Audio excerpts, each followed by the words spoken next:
Welcome back to Houston Newsmakers. We've been talking about the crisis and/or challenges at our southern border.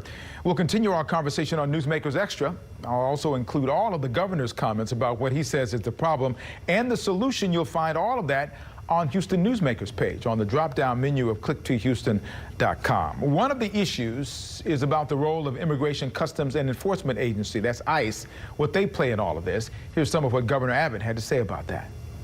The Biden administration does not want to talk about ICE.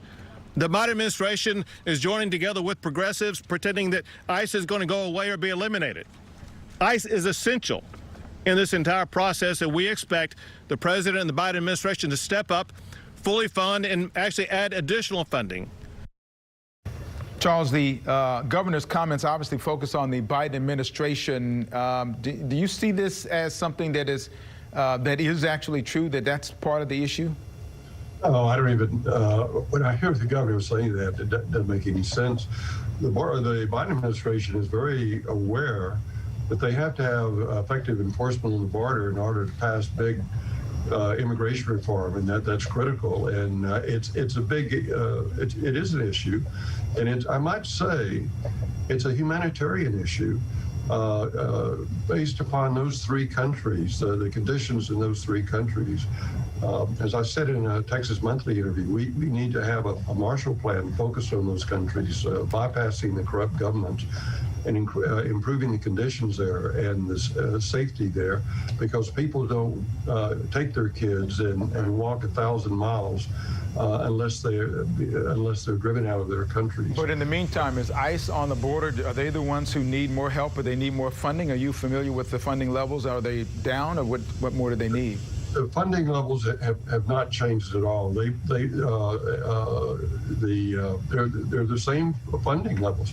And ironically, I read where the governor said he was going to send 500 National Guard. Number one, the numbers of people coming up from Mexico have increased. Nothing has changed. They're being detained and pushed back into Mexico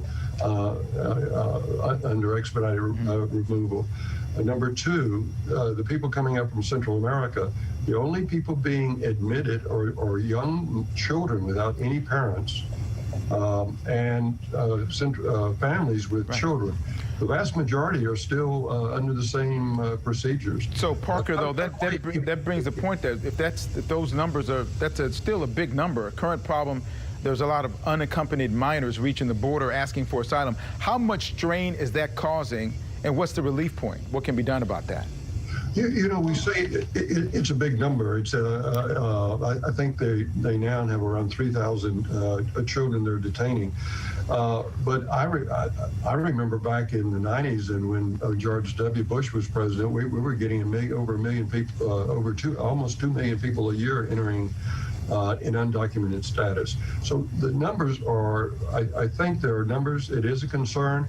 The numbers are somewhat like they were in 2019, but it makes me think of Angela Merkel when people fled Syria for humanitarian reasons, and Germany accepted over 1 million individuals. And here we have our governor calling this like it's a huge crisis when we're dealing with numbers in the thousands in children.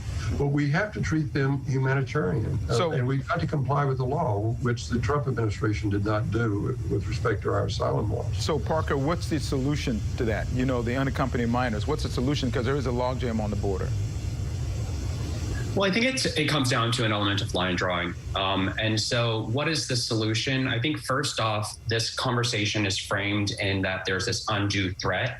And I think that undue threat, specifically as it pertains to the spread of coronavirus, and until coronavirus itself is contained and everybody is vaccinated, there will not be a 0% risk. However, there are protocols. Similarly, whenever you go to, HEB or your local Chili's, individuals take your temperature and admit you. Well, the same procedures are being followed by the federal government in allowing, throughout the screening process, the unaccompanied minor children who are being allowed to enter. So the idea that there is some undue risk is the facts on the ground, both based upon our legal obligations and the specific circumstances of the individuals approaching the border, do not support the allegations that there's somehow this massive risk of coronavirus being,